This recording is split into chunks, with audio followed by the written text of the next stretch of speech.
Paper 64 The Evolutionary Races of Color. This is the story of the evolutionary races of Urantia from the days of Andon and Fonta, almost 1 million years ago, down through the times of the planetary prince to the end of the Ice Age.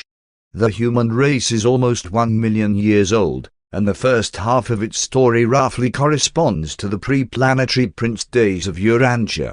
The latter half of the history of mankind begins at the time of the arrival of the planetary prince and the appearance of the six-colored races, and roughly corresponds to the period commonly regarded as the Old Stone Age. 1. The Andonic Aborigines. Primitive man made his evolutionary appearance on Earth a little less than 1 million years ago, and he had a vigorous experience. He instinctively sought to escape the danger of mingling with the inferior simian tribes. But he could not migrate eastward because of the arid Tibetan land elevations, 30,000 feet above sea level. Neither could he go south nor west because of the expanded Mediterranean Sea, which then extended eastward to the Indian Ocean. And as he went north, he encountered the advancing ice. But even when further migration was blocked by the ice, and though the dispersing tribes became increasingly hostile, the more intelligent groups never entertained the idea of going southward to live among their hairy tree-dwelling cousins of inferior intellect. Many of man's earliest religious emotions grew out of his feeling of helplessness in the shut-in environment to this geographic situation: mountains to the right, water to the left, and ice in front. But these progressive Andonites would not turn back to their inferior tree-dwelling relatives in the south. These Andonites avoided the forests in contrast with the habits of their non-human relatives. In the forests man has always deteriorated. Human evolution has made progress only in the open and in the higher latitudes. The cold and hunger of the open lands stimulate action, invention, and resourcefulness. While these Andonic tribes were developing, the pioneers of the present human race amidst the hardships and privations of these rugged northern climes, their backward cousins were luxuriating in the southern tropical forests of the land of their early common origin. These events occurred during the times of the Third Glacier, the first according to the reckoning of geologists. The first two glaciers were not extensive in northern Europe. During most of the Ice Age, England was connected by land with France, while later on Africa was joined to Europe by the Sicilian land bridge. At the time of the Andonic migrations there was a continuous land path from England in the west on through Europe and Asia to Java in the east. But Australia was again isolated, which further accentuated the development of its own peculiar fauna. 950,000 years ago the descendants of Andon and Fonta had migrated far to the east and to the west. To the west they passed over Europe to France and England. In later times they penetrated eastward as far as Java, where their bones were so recently found, the so-called Java man, and then journeyed on to Tasmania. The groups going west became less contaminated with the backward stocks of mutual ancestral origin than those going east, who mingled so freely with their retarded animal cousins. These unprogressive individuals drifted southward and presently mated with the inferior tribes. Later on, increasing numbers of their mongrel descendants returned to the north to mate with the rapidly expanding Andonic peoples, and such unfortunate unions unfailingly deteriorated the superior stock. Fewer and fewer of the primitive settlements maintained the worship of the breath-giver. This early dawn civilization was threatened with extinction. And thus it has ever been on Urantia. Civilizations of great promise have successively deteriorated and have finally been extinguished by the folly of allowing the superior freely to procreate with the inferior. 2. The Foxhail peoples. 900,000 years ago the arts of Andon and Fonta and the culture of Onaga were vanishing from the face of the earth. Culture, religion, and even flint-working were at their lowest ebb. These were the times when large numbers of inferior mongrel groups were arriving in England from southern France. These tribes were so largely mixed with the forest ape-like creatures that they were scarcely human. They had no religion, but were crude flint workers and possessed sufficient intelligence to kindle fire.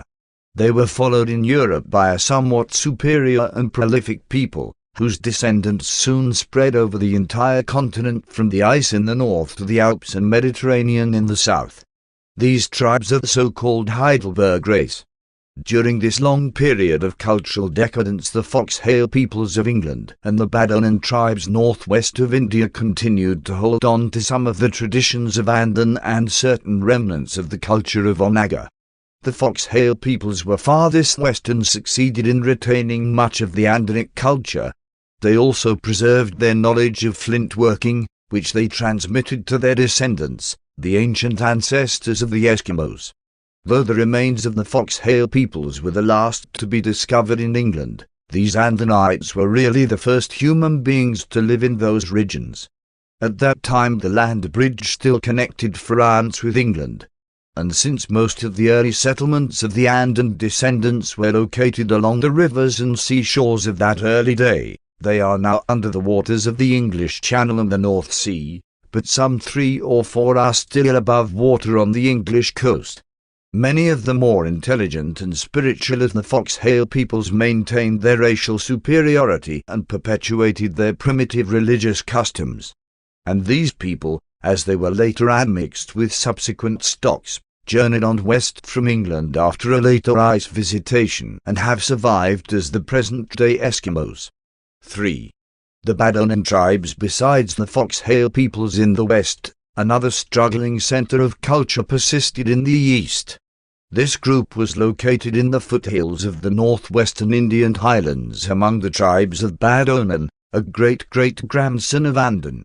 These people were the only descendants of Andan who never practiced human sacrifice. These highland Badonites occupied an extensive plateau surrounded by forests, traversed by streams, and abounding in game. Like some of their cousins in Tibet, they lived in crude stone huts, hillside grottos, and semi-underground passages.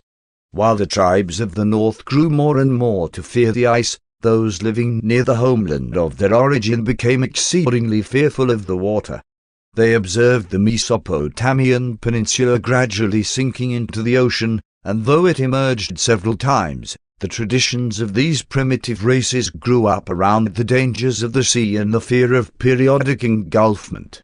And this fear, together with their experience with river floods, explains why they sought out the highlands as a safe place in which to live. To the east of the Badonan peoples, in the Siwa-like hills of northern India, may be found fossils that approach nearer to transition types between man and the various pre-human groups than any others on Earth. 850,000 years ago the superior Badonan tribes began a warfare of extermination directed against their inferior and animalistic neighbors. In less than 1,000 years most of the borderland animal groups of these regions had been either destroyed or driven back to the southern forests. This campaign for the extermination of inferiors brought about a slight improvement in the hill tribes of that age, and the mixed descendants of this improved Badonite stock appeared on the stage of action as an apparently new people, the Neanderthal race. 4. The Neanderthal races. The Neanderthalers were excellent fighters, and they travelled extensively. They gradually spread from the highland centres in northwest India to France on the west, China on the east, and even down into northern Africa. They dominated the world for almost 500,000 years until the times of the migration of the evolutionary races of color. 800,000 years ago game was abundant. Many species of deer, as well as elephants and hippopotamuses, roamed over Europe. Cattle were plentiful. Horses and wolves were everywhere. The Neanderthalers were great hunters, and the tribes in France were the first to adopt the practice of giving the most successful hunters the choice of women for wives. The reindeer was highly useful to these Neanderthal peoples, serving as food, clothing, and for tools, since they made various uses of the horns and bones. They had little culture, but they greatly improved the work in flint until it almost reached the levels of the days of Andan. Large flints attached to wooden handles came back into use and served as axes and picks. 750,000 years ago the fourth ice sheet was well on its way south. With their improved implements, the Neanderthalers made holes in the ice covering the northern rivers, and thus were able to spear the fish which came up to these vents. Ever these tribes retreated before the advancing ice, which at this time made its most extensive invasion of Europe. In these times the Siberian glacier was making its southernmost march, compelling early man to move southward, back toward the lands of his origin. But the human species had so differentiated that the danger of further mingling with its non-progressive simian relatives was greatly lessened. 700,000 years ago the fourth glacier, the greatest of all in Europe, was in recession. Men and animals were returning north. The climate was cool and moist, and primitive man again thrived in Europe and Western Asia.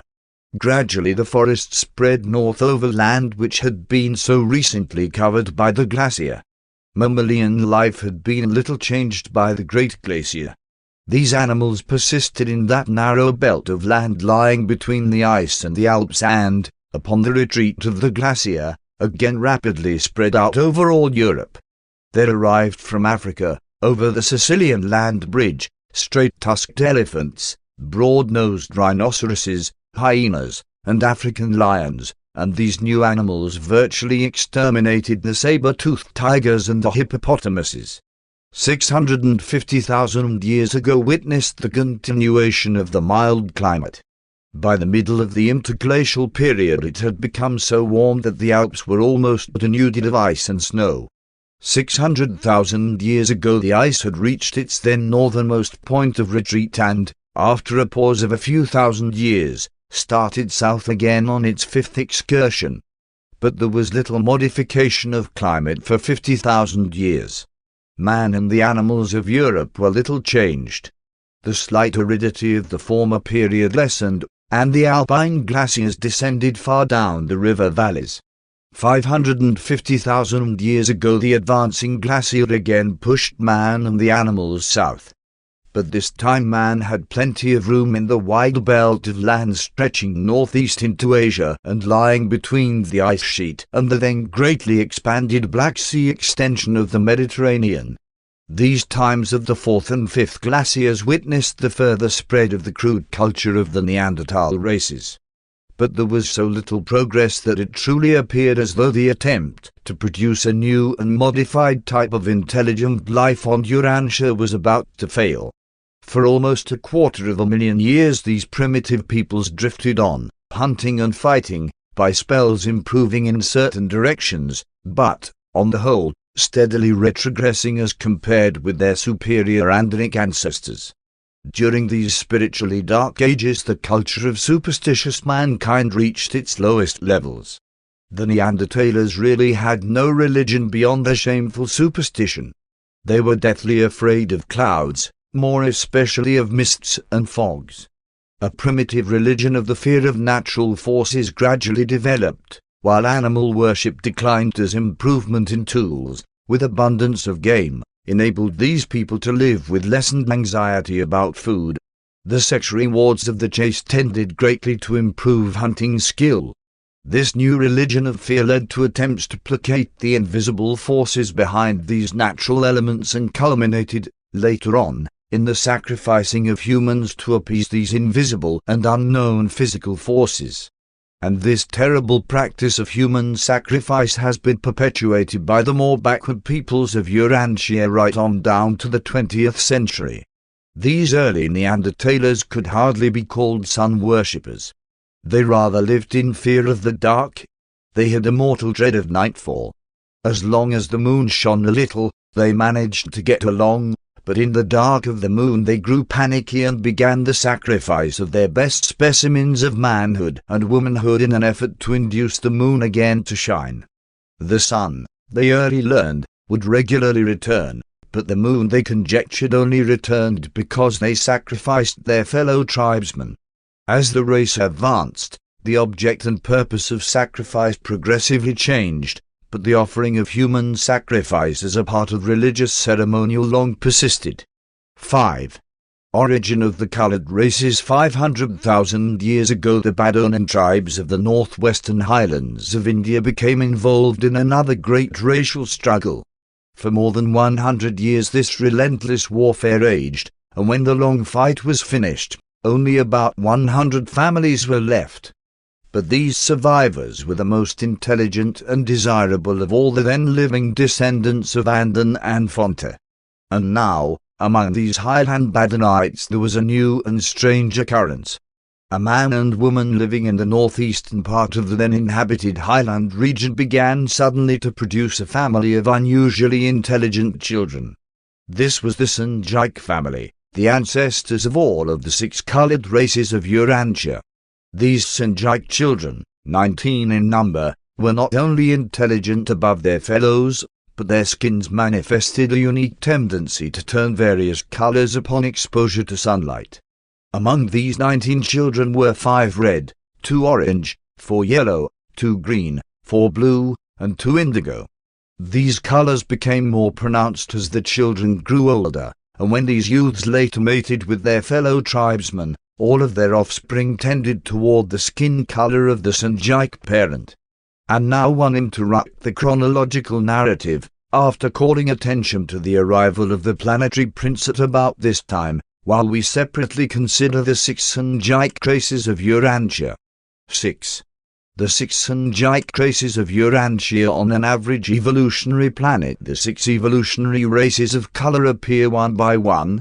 The red man is the first to evolve, and for ages he roams the world before the succeeding colored races make their appearance. The simultaneous emergence of all 6 races on Urantia, and in one family, was most unusual. The appearance of the earlier Andonites on Urantia was also something new in Satania. On no other world in the local system has such a race of will creatures evolved in advance of the evolutionary races of color. 1. The red man.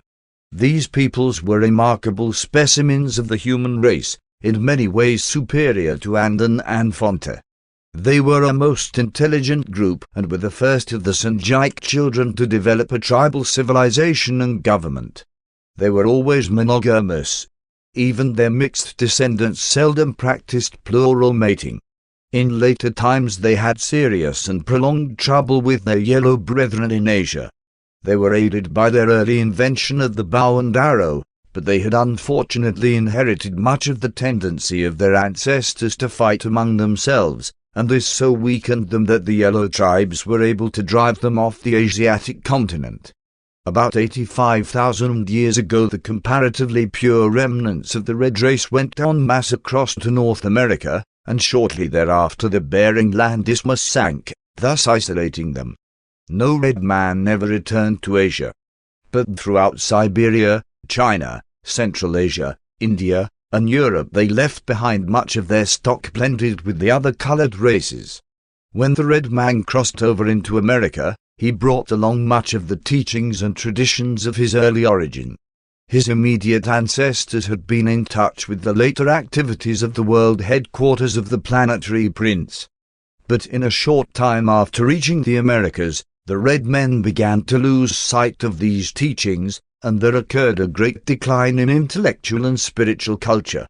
Very soon these people again fell to fighting so fiercely among themselves that it appeared that these tribal wars would result in the speedy extinction of this remnant of the comparatively pure red race.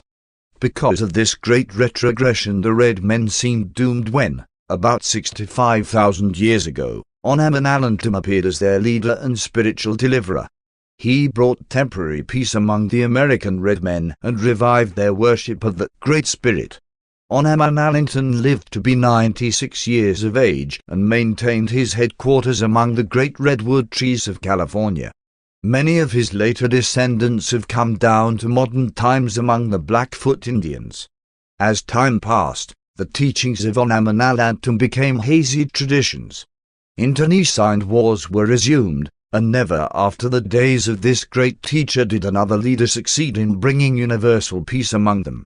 Increasingly the more intelligent strains perished in these tribal struggles.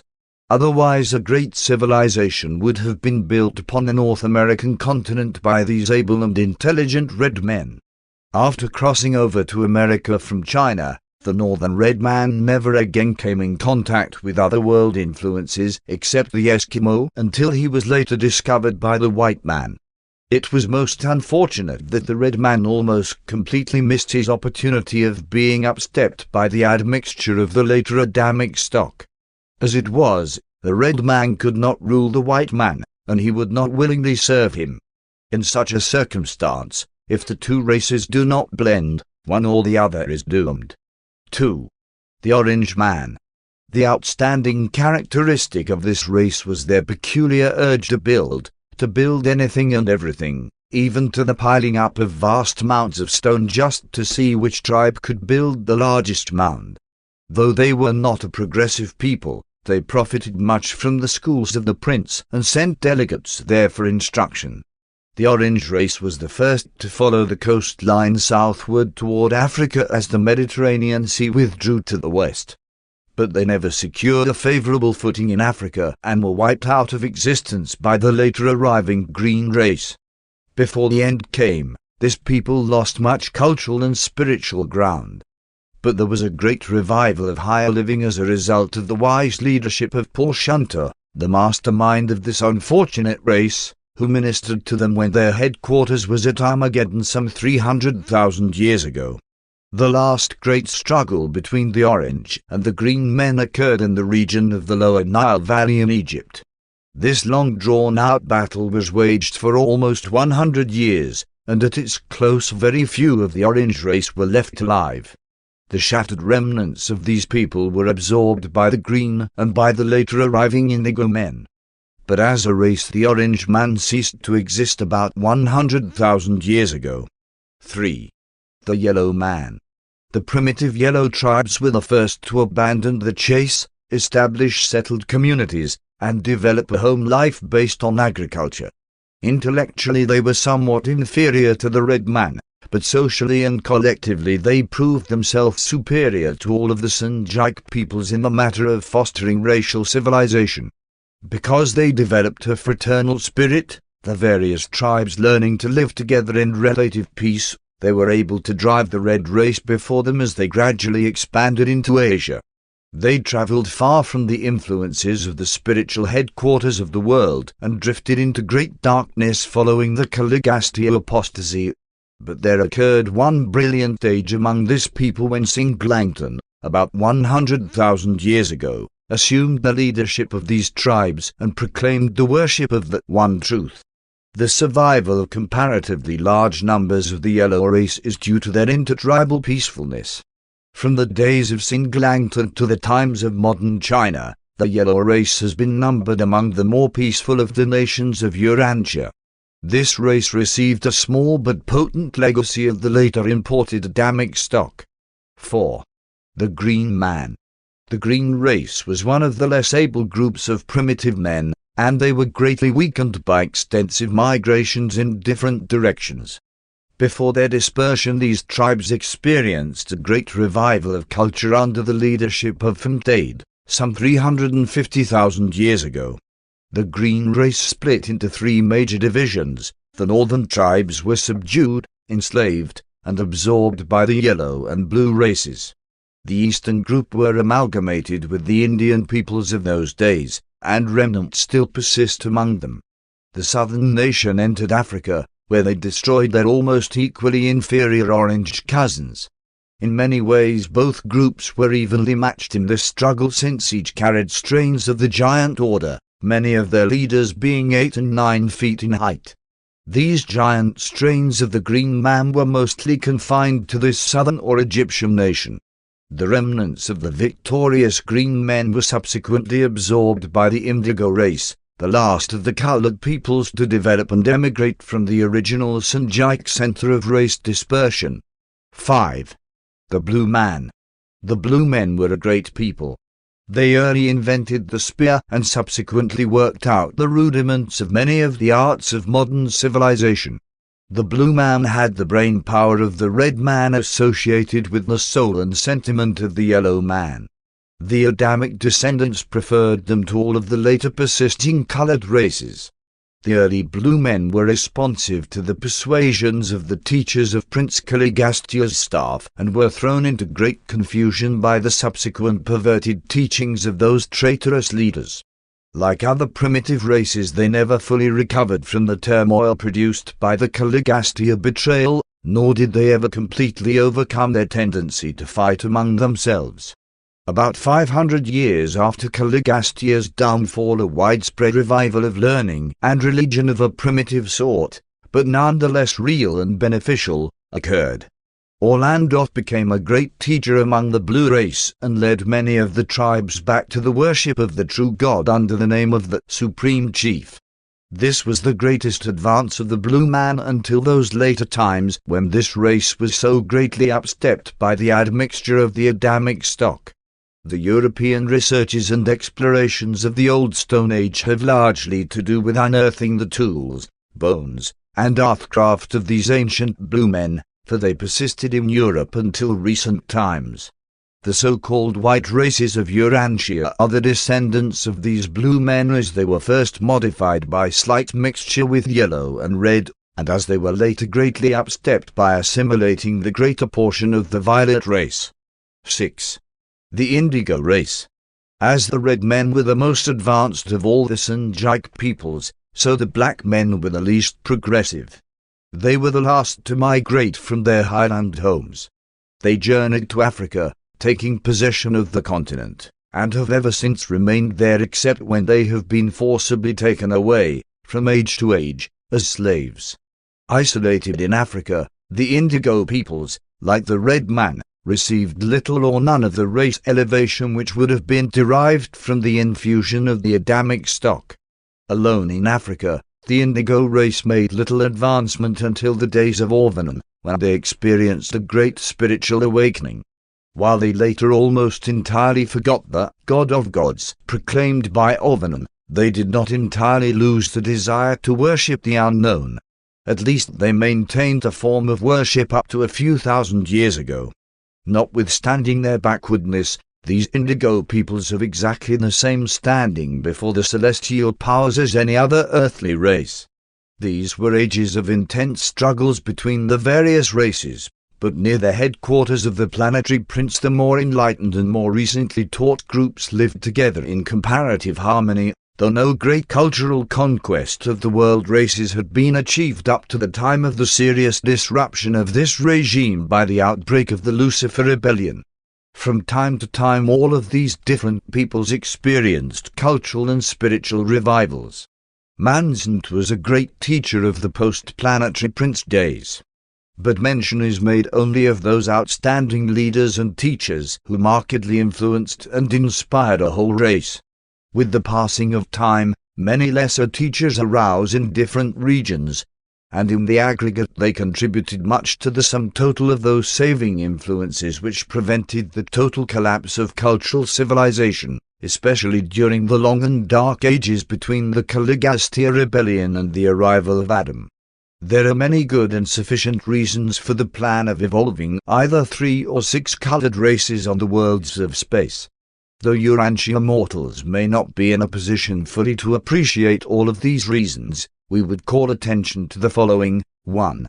Variety is indispensable to opportunity for the wide functioning of natural selection, differential survival of superior strains. 2. Stronger and better races are to be had from the interbreeding of diverse peoples when these different races are carriers of superior inheritance factors. And the Urantia races would have benefited by such an early amalgamation provided such a conjoined people could have been subsequently effectively upstepped by a thoroughgoing admixture with the superior Adamic stock. The attempt to execute such an experiment on Urantia under present racial conditions would be highly disastrous. 3. Competition is healthfully stimulated by diversification of races. 4. Differences in status of the races and of groups within each race are essential to the development of human tolerance and altruism. 5. Homogeneity of the human race is not desirable until the peoples of an evolving world attain comparatively high levels of spiritual development. 7. Dispersion of the colored races. When the colored descendants of the Sanjike family began to multiply, and as they sought opportunity for expansion into adjacent territory, the fifth glacier, the third of geologic count, was well advanced on its southern drift over Europe and Asia. These early colored races were extraordinarily tested by the rigors and hardships of the glacial age of their origin. This glacier was so extensive in Asia that for thousands of years migration to Eastern Asia was cut off. And not until the later retreat of the Mediterranean Sea, consequent upon the elevation of Arabia, was it possible for them to reach Africa. Thus it was that for almost 100,000 years these Sanjike peoples spread out around the foothills and mingled together more or less, notwithstanding the peculiar but natural antipathy which early manifested itself between the different races. Between the times of the planetary prince and Adam, India became the home of the most cosmopolitan population ever to be found on the face of the earth.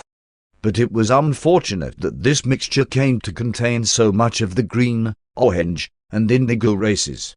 These secondary Sanjike peoples found existence more easy and agreeable in the Southlands, and many of them subsequently migrated to Africa. The primary Sanjike peoples, the superior races, avoided the tropics, the red man going northeast to Asia, closely followed by the yellow man, while the blue race moved northwest into Europe. The red men early began to migrate to the northeast, on the heels of the retreating ice, passing around the highlands of India and occupying all of northeastern Asia. They were closely followed by the yellow tribes, who subsequently drove them out of Asia into North America. When the relatively pure-line remnants of the red race forsook Asia, there were 11 tribes, and they numbered a little over 7,000 men, women, and children. These tribes were accompanied by 3 small groups of mixed ancestry, the largest of these being a combination of the orange and blue races. These 3 groups never fully fraternized with the red man and early journeyed southward to Mexico and Central America, where they were later joined by a small group of mixed yellows and reds. These peoples all intermarried and founded a new and amalgamated race, one which was much less warlike than the pure-line red men. Within 5,000 years this amalgamated race broke up into 3 groups, establishing the civilizations respectively of Mexico, Central America, and South America. The South American offshoot did receive a faint touch of the blood of Adam. To a certain extent the early red and yellow men mingled in Asia, and the offspring of this union journeyed on to the east and along the southern sea coast and, eventually, were driven by the rapidly increasing yellow race on to the peninsulas and nearby islands of the sea. They are the present-day brown men. The yellow race has continued to occupy the central regions of Eastern Asia. Of all the 6 colored races they have survived in greatest numbers. While the yellow men now and then engaged in racial war, they did not carry on such incessant and relentless wars of extermination as were waged by the red, green, and orange men. These 3 races virtually destroyed themselves before they were finally all but annihilated by their enemies of other races. Since the 5th glacier did not extend so far south in Europe, the way was partially opened for these Sanjike peoples to migrate to the northwest, and upon the retreat of the ice the blue men, together with a few other small racial groups, migrated westward along the old trails of the Andean tribes.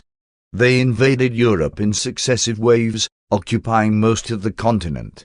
In Europe they soon encountered the Neanderthal descendants of their early and common ancestor, Andean.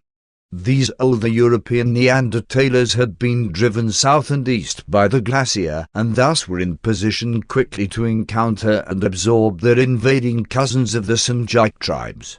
In general and to start with, the Sanjike tribes were more intelligent than, and in most ways far superior to, the deteriorated descendants of the early Andinic plainsmen, and the mingling of these Sanjike tribes with the Neanderthal peoples led to the immediate improvement of the older race. It was this infusion of Sanjike blood, more especially that of the blue man, which produced that marked improvement in the Neanderthal peoples exhibited by the successive waves of increasingly intelligent tribes that swept over Europe from the east. During the following interglacial period, this new Neanderthal race extended from England to India.